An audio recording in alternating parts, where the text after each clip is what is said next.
Hi, ನಮಸ್ತೆ. ಎಲ್ಲರೂ ಹೇಗಿದ್ದೀರಾ? ಚೆನ್ನಾಗಿದ್ದೀರಾ ಅಂತ ಹೇಳಿ ಭಾವಿಸ್ತೀನಿ. ಇವತ್ತಿನ ದಿನ ಏನಪ್ಪ ಅಂದರೆ, ಮೊದಲನೆಯದಾಗಿ ಎಲ್ಲರಿಗೂ ಸಂಕ್ರಾಂತಿ ಹಬ್ಬದ ಹಾರ್ದಿಕ ಶುಭಾಶಯಗಳು. ಎಳ್ಳು ಬೆಲ್ಲ ತಿಂದು ನಿಮ್ಮ ಜೀವನ ಸುಖವಾಗಿ, ಸಂತೋಷವಾಗಿ, ನೆಮ್ಮದಿಯಿಂದ ಇರಲಿ ಅಂತ ಹೇಳಿ ಇವತ್ತಿನ ರೀಡಿಂಗ್ನ ಸ್ಟಾರ್ಟ್ ಮಾಡ್ತಾ ಇದ್ದೀನಿ. ಇವತ್ತಿನ ರೀಡಿಂಗ್ ಏನಪ್ಪ ಅಂದರೆ, ಏಂಜಲ್ಸ್ ನಿಮಗೆ ಯಾವ ಸಂದೇಶಗಳನ್ನ ಕೊಡ್ತಾ ಇದ್ದಾರೆ ಅಂದರೆ, ನಿಮಗೆ ಗೊತ್ತಾಗ್ತಿರಲ್ಲ, ನಮ್ಮ ಎದುರಿಗೆ ನಂಬರ್ಸ್ಗಳು ಬಂದಿರ್ತವೆ. ಏಂಜಲ್ಸ್ ಒಂದು ಸೈನ್ ಕೊಡ್ತಾ ಇರುತ್ತೆ. ನೀವೇನೋ ಒಂದು ಯೋಚನೆ ಮಾಡ್ತಾ ಇರ್ತೀರ, ಅಥವಾ ನಿಮ್ಮ ಲೈಫಲ್ಲಿ ಏನೋ ಒಂದು ಪ್ರಾಬ್ಲಮ್ಸ್ ಇರುತ್ತೆ, ಅದ್ರ ಬಗ್ಗೆನೇ ಯೋಚನೆ ಮಾಡ್ತಾ ಇರ್ತೀರ. ಆದರೆ ನೀವು ಅಲ್ಲಿ ನಂಬರ್ಸ್ ಎಲ್ಲ ಏಂಜಲ್ಸ್ ಏನು ಮಾಡ್ತಾ ಇದ್ದಾರೆ, ನಿಮ್ಮ ಗಾರ್ಡಿಯನ್ ಏಂಜಲ್ಸ್ ಆಗಿರ್ಬೋದು ಅಥವಾ ನಿಮ್ಮ ದೈವ ಆಗಿರ್ಬೋದು, ಅದೇನೋ ನಂಬರ್ಸ್ ಕೊಡ್ತಾ ಹೋಗುತ್ತೆ, ಅಥವಾ ಬೇರೆ ಏನೋ ಒಂದು ಸೈನಿಂಗ್ ಕೊಡ್ತಾ ಹೋಗುತ್ತೆ. ಅದ್ರ ಬಗ್ಗೆ ನಿಮಗೆ ಮಾಹಿತಿ ಗೊತ್ತಿರಲ್ಲ. ಹೇಗಪ್ಪ ಅದನ್ನ ನೋಡ್ಕೋಬೇಕು, ಯಾವ ರೀತಿ ನಮಗೆ ಅರ್ಥ ಮಾಡ್ಕೋಬೇಕು ಅಂತ ಹೇಳಿ ಯೋಚನೆ ಮಾಡ್ತಾ ಇರ್ತಾರೆ. ಆವಾಗ ಈ ಸೈನ್ ಏನು ಇರಬಹುದು ಅನ್ನೋದ್ರ ಬಗ್ಗೆನೂ ತುಂಬಾ ಯೋಚನೆ ಮಾಡ್ತಾ ಇದ್ದಾರೆ.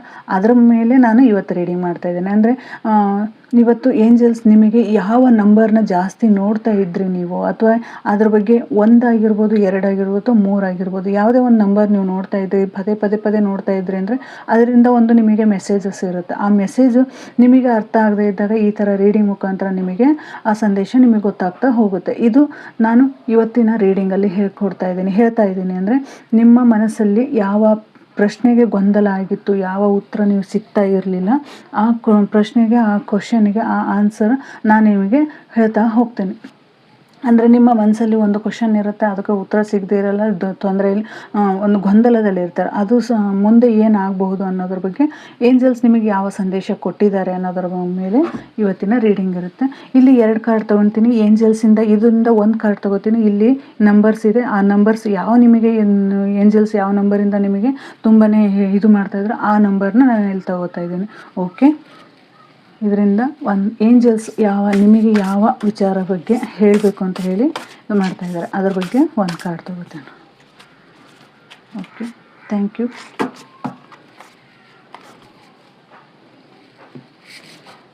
ಇಲ್ಲಿ ನಾನು ಏಂಜಲ್ಸ್ನ 3 ಕಾರ್ಡ್ ತಗೋತೇನೆ. ನಿಮಗೆ ಯಾವ ವಿಚಾರ ಏಂಜಲ್ಸ್ ನಿಮಗೆ ತುಂಬಾ ಹೇಳಬೇಕು ಅಂತ ಹೇಳಿ ಪ್ರಯತ್ನ ಮಾಡ್ತಾ ಇದ್ದಾರೆ ಅನ್ನೋದಕ್ಕೆ 3 ಕಾರ್ಡ್ ತಗೋತೀನಿ. ನಿಮ್ಮ ಗಾರ್ಡಿಯನ್ ಏಂಜಲ್ಸ್ನ ಒಂದು ಸಾರಿ ನಿಮ್ಮ ಮನಸ್ಸಲ್ಲಿ ಪ್ರಾರ್ಥನೆ ಮಾಡ್ಕೊಳ್ಳಿ. ಇದು ಮತ್ತು ಜನರಲ್ ರೀಡಿಂಗ್ ಆಗಿರುತ್ತೆ, ಇದು ವೈಯಕ್ತಿಕ ರೀಡಿಂಗ್ ಆಗಿರೋದಿಲ್ಲ. ಇದು ಯಾರಿಗೆಲ್ಲ ರೆಸನೇಟ್ ಆಗುತ್ತೆ ಅವ್ರು ಮಾತ್ರ ತಿಳಿದುಕೊಳ್ಳಿ, ಇನ್ನೋದ್ರು ಸ್ಕಿಪ್ ಮಾಡಿ. ಓಕೆನಾ? ಓಕೆ, ನೋಡೋಣ. ಮೊದಲನೇದಾಗಿ ಇಲ್ಲಿ ಏಂಜಲ್ಸ್ ನಿಮಗೆ ಯಾವ ಸಂದೇಶ ಕೊಟ್ಟಿದ್ದಾರೆ. ಇಲ್ಲಿ ಗ್ರೇಟ್ ಟೀಚರ್ ಅಂತ ಕೊಟ್ಟಿದ್ದಾರೆ. ಒಳ್ಳೆ ಮೆಸೇಜಸ್ ಕೊಟ್ಟಿದ್ದಾರೆ.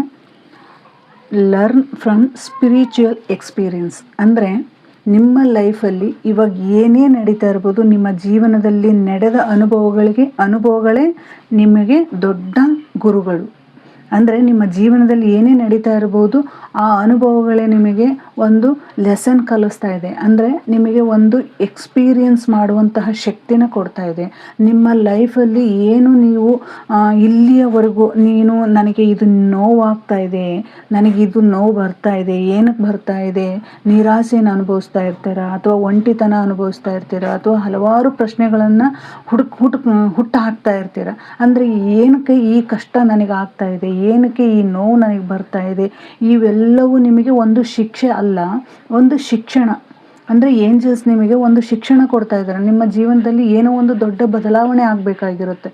ಆ ಬದಲಾವಣೆನ ತರಬೇಕು ಅಂದರೆ ಒಂದು ಲೆಸನ್ ಕೊಡ್ತಾರೆ, ನಿಮಗೆ ಒಂದು ಪಾಠ ಕೊಡ್ತಾರೆ, ಒಂದು ಶಿಕ್ಷೆಯನ್ನು ಕೊಡ್ತಾರೆ. ಆ ಶಿಕ್ಷೆಯಿಂದ ನೀವು ಏನು ಕಲ್ತಿದ್ದೀರಾ, ನಿಮ್ಮ ಜೀವನದಲ್ಲಿ ಏನು ಕಲ್ತಿದ್ದೀರಾ ಅನ್ನೋದ್ರ ಬಗ್ಗೆ ಮಾಹಿತಿ ಕೊಡ್ತಾ ಹೋಗ್ತಾರೆ. ದೇವರು ಅಥವಾ ಯೂನಿವರ್ಸ್, ನೀವು ನಂಬಿರುವಂಥ ದೇವರಾಗಿರ್ಬೋದು ಅಥವಾ ಯೂನಿವರ್ಸ್ ಆಗಿರ್ಬೋದು, ನಿನ್ನನ್ನು ಪುಸ್ತಕ ಅಲ್ಲ, ನಿನ್ನನ್ನು ಒಂದು ಪುಸ್ತಕದಲ್ಲಿರುವಂತಹ ಅಕ್ಷರ ರೂಪದಲ್ಲಿ ನೋಡ್ತಾ ಇಲ್ಲ ಅವರು. ಆ ಅಕ್ಷರಗಳು ನಿನ್ನ ಲೈಫಿಗೆ ಅಳವಡಿಸ್ಕೊಂಡು ನಿಮ್ಮ ಜೀವನದ ಪಾಠಗಳನ್ನು ನಿಮಗೆ ಕಲಿಸ್ತಾ ಇದ್ದಾರೆ, ಅನುಭವಗಳನ್ನು ಕಲಿಸ್ತಾ ಇದ್ದಾರೆ. ಅದನ್ನು ಹೇಗೆ ಎದುರಿಸ್ಬೇಕು ಅನ್ನೋದ್ರ ಬಗ್ಗೆ ಮಾಹಿತಿ ಕೊಡ್ತಾ ಇದ್ದಾರೆ ಅನ್ನೋದನ್ನು ಇಲ್ಲಿ ಗ್ರೇಟ್ ಟೀಚರ್ ಅಂದರೆ ಲೆಸನ್, ನಿಮ್ಮ ಗುರು ನಿಮಗೆ ತಿಳಿಸ್ಕೊಡ್ತಾ ಇದ್ದಾರೆ. ಇಲ್ಲಿ ನಿನ್ನ ಆತ್ಮ ಏನು ಹೇಳ್ತಾ ಇದಪ್ಪ ಅಂದರೆ, ನಿಮ್ಮ ಆತ್ಮನೇ ನಿಮಗೆ ಹೇಳ್ತಾ ಇದೆ. ಯಾವ ರೀತಿ ಹೇಳ್ತಾ ಇದಪ್ಪ ಅಂದರೆ, ಯಾರನ್ನು ನೀನು ಇಲ್ಲಿವರೆಗೂ ಹಿಂದೆ ಎಲ್ಲರನ್ನೂ ನಂಬಿದ್ದೆ, ಯಾರನ್ನು ಅತಿಯಾಗಿ ನಂಬಬೇಡ ಅನ್ನೋದನ್ನು ಸಹಿತ ಹೇಳ್ತಾ ಇದ್ದಾರೆ ಇಲ್ಲಿ. ಗ್ರೇಟ್ ಟೀಚರ್, ನಿಮ್ಮ ಗುರು ಏನು ಹೇಳ್ತಾ ಇದ್ದಾರಪ್ಪ ಅಂದರೆ, ಇಷ್ಟು ದಿನ ನೀನು ನಂಬಿದ್ದೆ, ಆ ನಂಬಿಕೆನೇ ಒಂದು ಜೀವನ ಆಗಿತ್ತು. ಆದರೆ ಈಗ ನೆಕ್ಸ್ಟ್ ನೀನು ಕಲಿಯುತ್ತ ಪಾಠಗಳಿಂದ, ನೀನು ಪಟ್ಟಂಥ ನೋವುಗಳಿಂದ, ನೀನು ಅನುಭವಿಸಿದಂಥ ಶಿಕ್ಷಣದಿಂದ, ಅದರಿಂದ ಕಲಿತ ಪಾಠಗಳಿಂದ ನೀನು ಇನ್ನು ಮುಂದೆ ಯಾರನ್ನು ನಂಬಲು ಹೋಗಬೇಡ ಅಂತ ಹೇಳ್ತಾ ಇದೆ. ಮೊದಲನೇದಾಗಿ ನಿನ್ನನ್ನು ನೀನು ಮರೆತು ಇತರರಿಗೆ ಒಂದು ಸುಖ ಕೊಟ್ಟಿದ್ದೆ, ನೆಮ್ಮದಿ ಕೊಟ್ಟಿದ್ದೆ, ಅವರಿಗೋಸ್ಕರನೇ ನಿನ್ನ ಜೀವನವನ್ನು ಮುಡುಪಾಗಿಟ್ಟಿದ್ದೆ. ಆದರೆ ಇವತ್ತೇನು ಹೇಳ್ತೈತೆ, ಆ ನೋವಿನಲ್ಲಿಯೂ ಸಹಿತ ನೀನು ಸಹನೆಯನ್ನು ತೋರಿಸಿದ್ದೆ. ಅಂದರೆ ಇಲ್ಲಿ ಟೀಚರ್ ಏನು ಹೇಳ್ತಾ ಇದ್ದಾರಪ್ಪ, ನಿಮ್ಮ ಗುರು ಏನು ಹೇಳ್ತಾ ಇದ್ದಾರಪ್ಪ ಅಂದರೆ, ಎಲ್ಲರಿಗೂ ನೀನು ಪ್ರೀತಿ ತೋರಿಸಿದ್ದೆ, ನೀನು ಕರುಣೆ ತೋರಿಸಿದ್ದೆ, ನಿನ್ನನ್ನು ನೀನು ಅವರಿಗೋಸ್ಕರ ನಿನ್ನನ್ನೇ ನೀನು ಮರೆತಿದ್ದೆ. ನೀನು ಎಲ್ಲಿದೆಯಾ ಅನ್ನೋದನ್ನು ನಿನಗೆ ಗೊತ್ತಿಲ್ಲದಿರೋಷ್ಟು ಮುಳುಗಿ ಹೋಗಿದ್ದೆ. ಆದರೆ ಅದರಿಂದ ಹೊರಗೆ ಬಾ ನೀನು. ಅದರಿಂದ ಆ ನೋವಿನಲ್ಲಿಯೂ ಸಹಿತ ನೀನು ಸಹನೆ ತೋರಿಸಿ, ಪ್ರೀತಿ ತೋರಿಸಿ, ಕರುಣೆ ತೋರಿಸಿ, ಆ ನೋವಿನಲ್ಲಿಯೂ ಸಹಿತ ಒಂಟಿಯಾಗಿ ನಾನು ಏನು ಬೇಕಾದ್ರೂ ಮಾಡಬಲ್ಲೆ ಅನ್ನೋದನ್ನು ಇದರಿಂದ ನೀನು ಒಂದು ಪಾಠವನ್ನು ಕಲ್ತಿದ್ದೀಯಾ ಅಂತ ಹೇಳಿ ಇಲ್ಲಿ ಯೂನಿವರ್ಸ್ ಹೇಳ್ತಾ ಇದೆ. ಇದರಿಂದ ನೀನು ಏನು ಕಲ್ತಪ್ಪ ಅಂದರೆ, ನಿನ್ನ ಮೌಲ್ಯವನ್ನು ನೀನೇ ಅರಿಬೇಕಾಗಿತ್ತು. ಅಂದರೆ ನಿನ್ನ ಮೌಲ್ಯ ಏನು ಅನ್ನೋದನ್ನು ನಿನಗೆ ಗೊತ್ತಿಲ್ಲದೆ ಇರೋದನ್ನು ಯೂನಿವರ್ಸು ಮತ್ತು ನಿಮಗೆ ಏಂಜಲ್ಸು ನಿಮಗೆ ಹೇಳ್ತಾ ಇದ್ದಾರೆ. ನಿನ್ನ ಮೌಲ್ಯ ಏನಿದೆ ಅನ್ನೋದನ್ನು ನಿನಗೆ ತಿಳಿಸ್ಕೊಡ್ತಾ ಇದ್ದಾರೆ. ಇದು ನಮಗೆ ಕಷ್ಟ ಅಲ್ಲ. ಈಗ ನಾವು ನೋವು ಅನುಭವಿಸ್ತಾ ಇರ್ಬೋದು, ನಾವು ಸಂಬಂಧದಲ್ಲಿ ನೋವು ಅನುಭವಿಸ್ತಾ ಇರ್ಬೋದು, ಅಥವಾ ಒಂದು ಫೈನಾನ್ಷಿಯಲ್ ವಿಚಾರದಲ್ಲಿ ನೋವು ಅನುಭವಿಸ್ತಾ ಇರ್ಬೋದು, ಅಥವಾ ಏನೋ ಒಂದು ಹೆಲ್ತ್ ವಿಚಾರದಲ್ಲಿ ನಾವು ನೋವು ಅನುಭವಿಸ್ತಾ ಇರ್ಬೋದು. ಇಷ್ಟು ದಿನ ನೀವು ಅನುಭವಿಸಿರುವಂತಹ ಪಾಠಕ್ಕೆ, ಇಷ್ಟು ದಿನ ನೀವು ಅನುಭವಿಸಿರುವಂಥ ಕಷ್ಟಕ್ಕೆ ಒಂದು ಲೆಸನ್ ಕೊಡ್ತಾ ಇದ್ದಾರೆ, ಒಂದು ಪಾಠವನ್ನು ಕೊಟ್ಟಿದ್ದಾರೆ. ಇಲ್ಲಿ ನಂಬರ್ಸ್ ಏನು ಹೇಗಪ್ಪ, ಯಾವ ರೀತಿ ನಾನು ಅರ್ಥ ಮಾಡ್ಕೋಬೇಕು, ಈಗ ಗೊಂದಲಗಳನ್ನು ಯಾವ ರೀತಿ ನಾನು ಅರ್ಥ ಮಾಡಿಕೊಂಡು ನನ್ನ ಜೀವನದ ಮುಂದಿನ ಗುರಿ ಏನು ಅನ್ನೋದ್ರ ಬಗ್ಗೆ ನೀವು ತುಂಬಾ ಗೊಂದಲದಲ್ಲಿರ್ತೀರ, ನೋವನ್ನು ಅನುಭವಿಸ್ತೀರ, ಹೃದಯ ಮುರಿದ ಕ್ಷಣಗಳನ್ನು ಅನುಭವಿಸಿರ್ತೀರ. ಅಂದರೆ ಹೃದಯಕ್ಕೆ ತುಂಬಾ ನೋವು ಕೊಟ್ಟಿರ್ತಾರೆ. ಅಂದರೆ ನಾವು ನಂಬಿರುವಂತಹ ವ್ಯಕ್ತಿಗಳು ನಮಗೆ ತೊಂದರೆ ಕೊಟ್ಟಿರ್ತಾರೆ. ಆ ನೋವುಗಳನ್ನು ಮನೆಯಲ್ಲೇ ಆಗಿರ್ಬೋದು, ಹೊರಗಾಗಿರ್ಬೋದು, ಎಲ್ಲೇ ಒಂದು ವಿಚಾರದಲ್ಲಿ, ಯಾವುದೇ ಒಂದು ವಿಚಾರಕ್ಕೆ ನೀವು ಅತಿಯಾಗಿ ನಂಬಿರುವಂತಹ ವ್ಯಕ್ತಿ ನಿಮ್ಮ ಬೆನ್ನಿಗೆ ಚೂರಿ ಹಾಕಿರ್ಬೋದು, ಅಥವಾ ನಿಮ್ಮ ಹೃದಯ ಮುಳುಗಿ ಹೋಗುವಂಥ, ಬ್ರೇಕ್ ಆಗುವಂತಹ ಕ್ಷಣಗಳನ್ನು ತಂದಿರ್ಬೋದು. ತುಂಬಾ ನೋವು ಅನುಭವಿಸ್ತಾ ಇರ್ತಾರೆ, ಕಷ್ಟ ಅನುಭವಿಸಿರ್ತೀರ. ನೀವು ಅವರಿಗೆ ತೋರಿಸುವಂಥ ಪ್ರೀತಿಲಿ ನಿಮಗೆ ಆ ಪ್ರೀತಿನೇ ನಿಮಗೆ ಒಂದು ಮುಳುವಾಗಿರಬಹುದು. ಅಂದರೆ ಆ ಪ್ರೀತಿನ ನೀವು ಕೇಳ್ತಾ ಇರ್ತೀರ, ನಿಮ್ಮ ಹಕ್ಕನ್ನು ನೀವು ಕೇಳ್ತಾ ಇರ್ತೀರ. ನನಗೆ ಪ್ರೀತಿ ಬೇಕು, ಈ ಥರ ನನ್ನ ಜೀವನ ಇರಬೇಕು ಅಂತ ಹೇಳಿ ನೀವು ಆಸೆ ಪಟ್ಟಿರ್ತೀರ. ಆದರೆ ಆ ಆಸೆ ನಿಮಗೇನಾಗಿರುತ್ತೆ, ಆಸೆಯೇ ದುಃಖಕ್ಕೆ ಮೂಲ ಅನ್ನೋ ಸ್ಟೇಜಲ್ಲಿ ಇರ್ತೀರ. ಅವಾಗ ಏನಾಗುತ್ತಪ್ಪ ಅಂದರೆ, ಉತ್ತರನೇ ಸಿಗದೆ ದೇವರ ಹತ್ರ ಪ್ರಶ್ನೆ ಕೇಳ್ತಾ ಇರ್ತೀರ. ನನಗೆ ಯಾಕೆ ಈ ಥರ ಶಿಕ್ಷೆ ಕೊಡ್ತಾ ಇದ್ದೀರಾ, ನನಗೆ ಯಾಕೆ ಈ ನೋವು ಅನ್ನುವಂತಹ ಕ್ಷಣವನ್ನು ಸಹಿತ ನೀವು ಅನುಭವಿಸ್ತಾ ಇರ. ಆಗ ಯೂನಿವರ್ಸ್ ಹೇಳ್ತಾ ಇರುತ್ತೆ, ನಿಮಗೆ ಶೈನ್ ಕೊಡ್ತಾ ಇರುತ್ತೆ, ನೀನು ಒಂಟಿಯಾಗಿಲ್ಲ, ನಿನ್ನ ಜೊತೆ ನಾವು ಇದ್ದೀವಿ, ನಾವು ನಿನ್ನ ಇದರಲ್ಲಿದ್ದೀವಿ. ನೀನು ಏನೇ ಒಂದು ಕಲಿತಾ ಇದೆಯಾ, ನಿನ್ನ ಜೀವನದಲ್ಲಿ ಏನೇ ಒಂದು ಕಷ್ಟ ಬಂದಿದೆ, ನೋವು ಬಂದಿದೆ ಅಂದರೆ ಅಲ್ಲಿ ನೀನು ಒಂದು ಪಾಠ ಕಲಿಬೇಕಾಗಿದೆ ಅನ್ನೋದನ್ನು ಸಹಿತ ಇಲ್ಲಿ ಏಂಜಲ್ಸ್ ನಿಮಗೆ ಹೇಳ್ತಾ ಇದ್ದಾರೆ.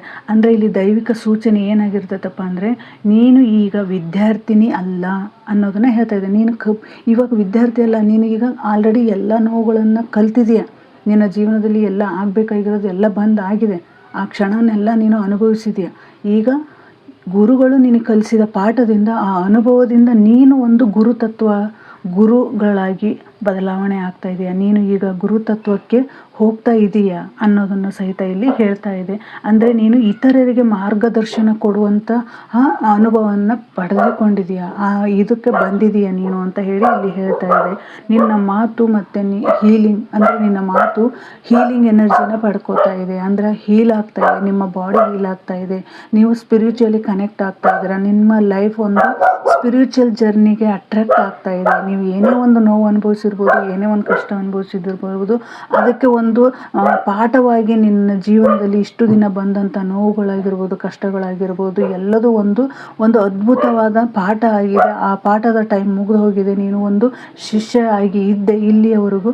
ನೀನು ಈಗ ಗುರುತತ್ವವನ್ನು ಪಡೆದುಕೊಂಡಿಯಾ. ನೀನು ಒಬ್ಬ ವ್ಯಕ್ತಿಗೆ ನಿನ್ನ ಅನುಭವಗಳನ್ನು ಹಂಚಿ, ನಿನ್ನ ಮಾರ್ಗದರ್ಶನವನ್ನು ಬೇರೆಯವರಿಗೆ ಹೇಳಿಕೊಡುವಂತಹ ವ್ಯಕ್ತಿತ್ವವನ್ನು ಪಡೆದುಕೊಂಡಿದೀಯಾ. ಈಗ ಎಷ್ಟೇ ನಿನಗೆ ನೋವು ಬಂದಿದ್ರು ಸಹಿತ ಆ ನೋವಿನಲ್ಲಿಯೂ ನೀನು ಸುಖ ನೋಡಿದೀಯಾ, ನಿನಗೆ ಸುಖ ಕೊಡ್ತಾ ಇದೆಯಾ. ಅಂದರೆ ಏಂಜಲ್ಸು, ಯೂನಿವರ್ಸು, ಮಾಸ್ಟರ್ಸು, ಗಾಡ್ಸು ಎಲ್ಲರೂ ನಿಮ್ಮ ಜೊತೆಗಿದ್ದು ನಿಮಗೆ ಅದು ಪಾಠವನ್ನು ಕಲಿಸಿದೆ ಅನ್ನೋದನ್ನು ಸಹಿತ ಇಲ್ಲಿ ಯೂನಿವರ್ಸ್ ಹೇಳ್ತಾ ಇದ್ದಾರೆ.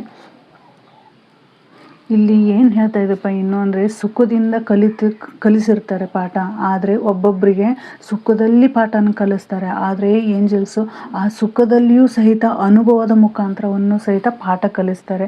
ಅದಕ್ಕೆ ನೋವು ಎಷ್ಟೇ ಇದ್ದರೂ ನಾವು ಒಬ್ಬ ಗುರುವಿನ ಹತ್ರಗೆ ನಾವು ಪ್ರಶ್ನೆ ಕೇಳ್ತೀವಿ, ದೇವ್ರ ಹತ್ರಕ್ಕೆ ಪ್ರಶ್ನೆ ಕೇಳ್ತಾ ಇರ್ತೀವಿ, ಯಾಕೆ ಈ ಸಮಸ್ಯೆ, ಯಾಕೆ ಇದು. ಅಲ್ಲಿ ನಿಮಗೆ ಬಂದಿರ್ಬೋದು ಒಂದು ಎನರ್ಜಿ ಇರ್ಬೋದು. ಆ ಎನರ್ಜಿಯಿಂದ ನಿಮಗೆ ಅರ್ಥನೇ ಆಗದೆ ಇದ್ದಾಗ ಯೂನಿವರ್ಸೇ ನಿಮಗೆ ಬಂದು ನಿಮ್ಮ ಜೊತೆಗಿದ್ದು ಆ ಪರೀಕ್ಷೆಗಳನ್ನು ಕೊಡ್ತಾ ಹೋಗ್ತಾರೆ. ಆ ಪರೀಕ್ಷೆಗಳಿಂದ ನಾವು ಜೀವನದಲ್ಲಿ ಏನು ಪಾಠ ಕಲಿತೇವಪ್ಪ ಅಂದರೆ, ನನ್ನದೇ ಆದ ಒಂದು ಜೀವನ, ಇಲ್ಲಿಯವರೆಗೂ ನಿನ್ನ ಮೌಲ್ಯ ಏನು ಗೊತ್ತಿರಲ್ಲ, ಆ ಮೌಲ್ಯವನ್ನು ನಿನಗೆ ಅರ್ಥ ಮಾಡಿಸೋಕ್ಕೋಸ್ಕರ ಈ ಸಂಕಷ್ಟಗಳನ್ನು ತಂದಿರ್ತಾರೆ ಅನ್ನೋದು ಇದು ಗ್ರೇಟ್ ಟೀಚರ್ ನಿಮಗೆ ಹೇಳ್ಕೊಡ್ತಾ ಇದ್ದಾರೆ. ಓಕೆ, ನಂಬರ್ಸ್ ನೋಡೋಣ. ಏಂಜಲ್ಸ್ ನಿಮಗೆ ಯಾವ ಶೈನ್ ಕೊಡ್ತಾಯಿದ್ರು, ನಿಮಗೆ ಯಾವ ನಂಬರ್ಸ್ನೆಲ್ಲ ಕೊಡ್ತಾಯಿದ್ರು ಅಂತ ಹೇಳಿ. 8989 ಅಂದರೆ ಇಲ್ಲಿ 8 ಅಂದರೆ ಏನಪ್ಪ ಅಂದರೆ ಭೌತಿಕ ಜಗತ್ತಿನ ಬಗ್ಗೆ, ಮತ್ತು 9 ಏನಪ್ಪ ಅಂದರೆ ಆತ್ಮೀಯ ಪೂರ್ಣತೆ. ಇಲ್ಲಿ ಏನು ಹೇಳ್ತಾ ಇದ್ರಪ್ಪ, ನಿಮಗೆ ಒಂದು ದೊಡ್ಡ ಲೆಸನ್ನ ಹೇಳ್ಕೊಟ್ಟಿದ್ದಾರೆ ಯೂನಿವರ್ಸಲ್ಲಿ. ಗ್ರೇಟ್ ಟೀಚರ್ ನಿಮಗೆ ಜೀವನದಲ್ಲಿ ನಿಮಗೆ ಒಂದು ಒಳ್ಳೆಯ ಪಾಠವನ್ನು ಕಲಿಸ್ಕೊಟ್ಟಿದ್ದಾರೆ. ಇದು ಒಂದು ದೊಡ್ಡ ಅಧ್ಯಾಯ ಮುಕ್ತಾಯವಾಗ್ತಾ ಇದೆ ಅನ್ನೋದನ್ನು ತೋರಿಸ್ಕೊಡ್ತಾ ಇದೆ. ಅದರಿಂದ ಮುಂದಿನ ದಿನಗಳಲ್ಲಿ ನಿಮಗೆ ಸಮೃದ್ಧಿ, ಆಮೇಲೆ ನಿಮ್ಮ ಜೀವನಕ್ಕೆ ಒಂದು ಕಾನ್ಫಿಡೆನ್ಸ್ ಮತ್ತು ನಿಮ್ಮ ಇನ್ನರ್ ಸ್ಟ್ರೆಂತ್ ಹೆಚ್ಚಾಗ್ಬೋದು, ಅಥವಾ ನಿಮ್ಮ ನಂಬಿಕೆ ಹೆಚ್ಚಾಗ್ಬೋದು. ಈ ರೀತಿ ನಿಮ್ಮ ಸೆಲ್ಫ್ ಕಾನ್ಫಿಡೆನ್ಸ್ ಜಾಸ್ತಿ ಆಗ್ಬೋದು. ಈ ರೀತಿಯಾದಂತಹ ಶೈನನ್ನು ನಿಮಗೆ ಯೂನಿವರ್ಸ್ ನಿಮಗೆ ಕೊಡ್ತಾ ಇದ್ದಾರೆ.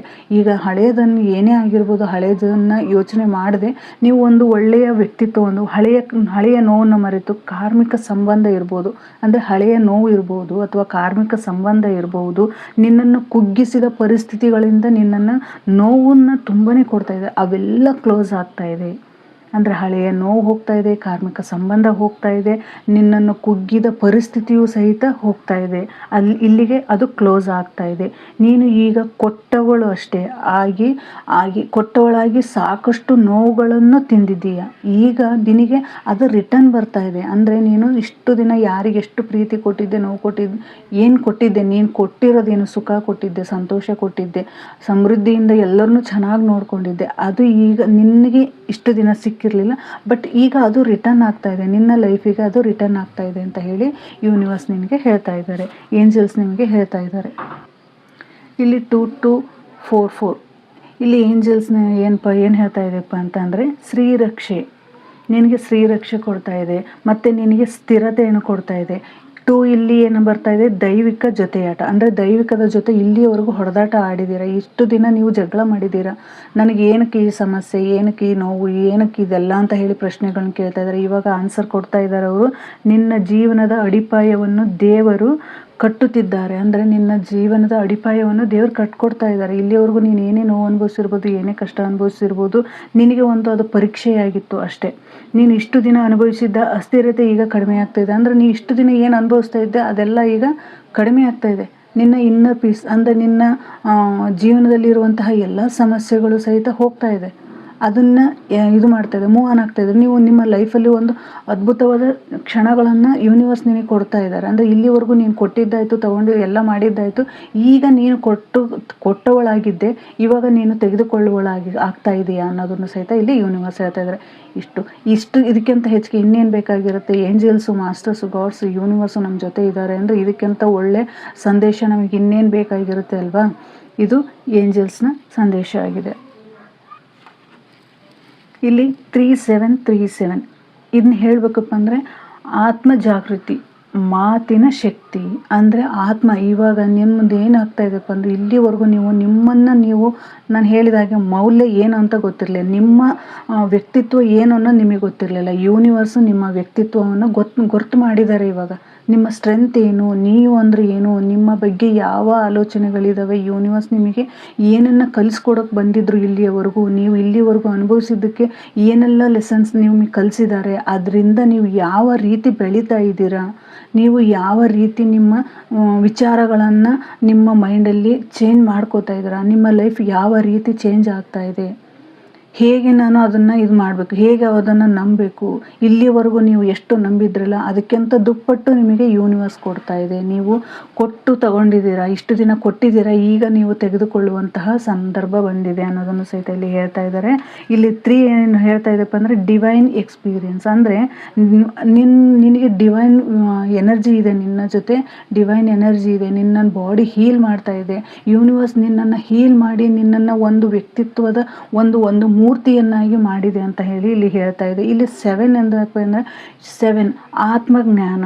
ಅಂದರೆ ನಿನ್ನ ಜ್ಞಾನ ನಿನ್ನೊಳಗೆ ಇದೆ, ನಿನ್ನ ವ್ಯಕ್ತಿತ್ವದ ಅಂದರೆ ಇವಾಗ ಆತ್ಮಜ್ಞಾನ ಅಂದರೆ ನಿನ್ನ ಒಳಗೆ ನಿನ್ನ ಆತ್ಮದಲ್ಲೇ ನಿನ್ನ ಜ್ಞಾನ ಇದೆ. ಆದರೆ ನೀನು ಎಲ್ಲರ ವಿಚಾರವಾಗಿ ಆ ಜ್ಞಾನವನ್ನು ಮರೆತಿದ್ದೀಯಾ. ಆ ಜ್ಞಾನ ಮರೆತಿರೋದ್ರಿಂದ ಯೂನಿವರ್ಸ್ ಅವರಾಗಿಯೇ ಬಂದು ನಿಮಗೆ ಈ ಲೆಸನನ್ನು ಕಲಿಸಿ ನಿಮ್ಮ ಜೀವನಕ್ಕೆ ಒಂದು ಒಳ್ಳೆಯ ಅವಕಾಶಗಳನ್ನು ತಂದು ಕೊಡ್ತಾ ಇದ್ದಾರೆ. ಅವರೇ ನಿಮಗೆ ಸ್ವತಃ ತಂದು ಕೊಡ್ತಾ ಇದ್ದಾರೆ ಅನ್ನೋದನ್ನು ಸಹಿತ ಇಲ್ಲಿ ಹೇಳ್ತಾ ಇದ್ದಾರೆ.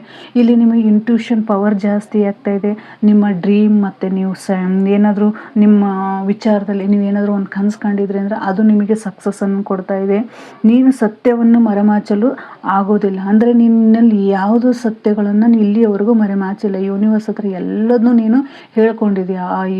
ಆ ವಿಚಾರವಾಗಿ ಇದನ್ನು ನೀನು ಇಟ್ಟಂಥ ಅಫರ್ಮೇಷನ್ಸ್ ಎಲ್ಲ ಯೂನಿವರ್ಸಿಗೆ ಗೊತ್ತಾಗಿ ನೀನು ಪಟ್ಟಿರುವಂಥ ನೋವಿಗೆ ಅವರು ಕಿವಿ ಕೊಟ್ಟು ಅವರು ಮನಸ್ಪೂರ್ವಕವಾಗಿ ನಿನಗೆ ಒಂದು ಅದ್ಭುತವಾದ ಶಕ್ತಿಯನ್ನು ಈಗ ಕೊಟ್ಟು ನಿನ್ನನ್ನು ಒಂದು ಮೂರ್ತಿಯನ್ನು ಮಾಡಿ ಈಗ ನಿನ್ನನ್ನು ಹೊರ ಕರ್ಕೊಂಬರ್ತಾ ಇದ್ದಾರೆ ಅನ್ನೋದನ್ನು ಸಹಿತ ಇಲ್ಲಿ ಯೂನಿವರ್ಸ್ ಹೇಳ್ತಾ ಇದೆ. ಒಟ್ಟಾರೆ ಈಗೇನು ಹೇಳಬೇಕಪ್ಪ ಅಂದರೆ ಇಲ್ಲಿ ನಿಮ್ಮ ಜೀವನದಲ್ಲಿ ಹಳೆಯ ಅಧ್ಯಾಯ ಮುಕ್ತಾಯ ಆಗ್ತಾ ಇದೆ ಮತ್ತು ಸ್ಥಿರ ರಕ್ಷಿತ ಅಂದರೆ ಸ್ಥಿರವಾದ ಜೀವನ ಸ್ಟಾರ್ಟ್ ಆಗ್ತಾ ಇದೆ. ನಿಮ್ಮನ್ನು ರಕ್ಷಣೆ ಮಾಡಿಕೊಳ್ಳುವಂತಹ ಶಕ್ತಿನ ಯೂನಿವರ್ಸ್ ನಿಮಗೆ ಕೊಟ್ಟಿದ್ದಾರೆ ಅನ್ನೋದನ್ನು ಸಹಿತ ಇಲ್ಲಿ ಹೇಳ್ಬೋದು. ಮತ್ತು ನೀವು ಇದರಿಂದ ಕಲಿತಂಥ ಪಾಠವನ್ನು ಬೇರೆಯವರಿಗೂ ಸಹಿತ ನೀವು ಹೇಳುವಂತಹ ಗುರುತತ್ವವನ್ನು ಸಹಿತ ಹೊಂದಿದ್ದೀರಾ ಅನ್ನೋದನ್ನು ಸಹಿತ ಇಲ್ಲಿ ಯೂನಿವರ್ಸ್ ಹೇಳ್ತಾ ಇದೆ. ಅಂದರೆ ಇಲ್ಲಿ ನೀವು ಕಲಿತಂಥ ಪಾಠ ಇಲ್ಲಿಯವರು ಯಾವುದೂ ವೇಸ್ಟ್ ಆಗಿಲ್ಲ. ಅದು ಒಂದು ನಿಮಗೆ ಗುರುತತ್ವವನ್ನು ತಂದು ಕೊಟ್ಟಿದೆ. ಇದು ನಿಮ್ಮದು ಒಂದು ಪರೀಕ್ಷೆಯ ಟೈಮ್ ಆಗಿತ್ತು. ಆ ಪರೀಕ್ಷೆ ಮುಗಿದು ನೀವು ಒಂದು ಗುರುತತ್ವ ಅಂದರೆ ಒಂದು ಗುರುಗಳ ಇದು ಆಗಿ ಪರಿವರ್ತನೆ ಆಗ್ತಾ ಇದ್ದೀರಾ ಅನ್ನೋದನ್ನು ಸಹಿತ ಇಲ್ಲಿ ಹೇಳ್ತಾ ಇದೆ. ಈಗ ಏಂಜಲ್ಸ್ ಇಷ್ಟೆಲ್ಲ ನಿಮಗೆ ಮಾಹಿತಿ ಕೊಟ್ಟು ಇಷ್ಟೆಲ್ಲ ನಿಮ್ಮನ್ನು ಪರಿಪೂರ್ಣತೆಯಾದ ಮನಸ್ಸನ್ನು, ಶುದ್ಧವಾದ ಮನಸ್ಸನ್ನು ಅರ್ಥ ಮಾಡಿಕೊಂಡು ನಿಮಗೆ ಆದ ಒಂದು ಜೀವನವನ್ನು, ಹೊಸದಾದ ಜೀವನವನ್ನು ಕೊಡ್ತಾ ಇದ್ದಾರೆ. ಹಳೆಯದನ್ನು ಮರೆಸಿ ಹೊಸದಾದ ಜೀವನವನ್ನು ಪ್ರಾರಂಭ ಮಾಡಲು ಅದಕ್ಕೊಂದು ಅವಕಾಶ ಮಾಡಿಕೊಟ್ಟಿದ್ದಾರೆ ಅಂತ ಹೇಳ್ತಾ ಇದ್ದೀನಿ. ಯಾಕೆಂದರೆ ಯೂನಿವರ್ಸ್ ಹಾಗೆ ನಿಮಗೆ ಈ ಜೀವನದಲ್ಲಿ ಯಾರಿಗೂ ಕಷ್ಟ ಬರೋಲ್ಲ. ಆ ಜೀವನದಲ್ಲಿ ಆ ಕಷ್ಟಕ್ಕೆ ಒಂದು ಮುಗಿದ ಅಧ್ಯಾಯ ಇದ್ದೇ ಇರುತ್ತೆ. ಅದು ಮುಗಿಯುವಂತಹ ಅಧ್ಯಾಯ ಇದ್ದೇ ಇರುತ್ತೆ. ಆ ಅಧ್ಯಾಯ ಈಗ ನಿಮಗೆ ಮುಗ್ದಿದೆ ಅಂತ ಹೇಳ್ತಾ ಇರ್ಬೋದು. ಏಕೆಂದರೆ ಇವತ್ತಿಗೆ ಕಷ್ಟ ಇದೆ ಅಂತ ಹೇಳಿದರೆ ಕಷ್ಟ ಯಾವತ್ತೂ ಶಾಶ್ವತ ಅಲ್ಲ, ಒಂದು ತಾತ್ಕಾಲಿಕ. ಅದು ನಮಗೆ ಜೀವನದಲ್ಲಿ ಒಂದು ಪಾಠವನ್ನು ಕಲಿಸಲು ಬಂದಿರುತ್ತೆ ಅನ್ನೋದು ಇವತ್ತಿನ ರೀಡಿಂಗ್ ಮುಖಾಂತರ ತಿಳ್ಕೊಂಡಿವಿ. Thank you. ಈ ರೀಡಿಂಗ್ ನಿಮಗೆ ಇಷ್ಟ ಆಗಿದೆ ಅನ್ಕೊತೀನಿ. Thank you so much.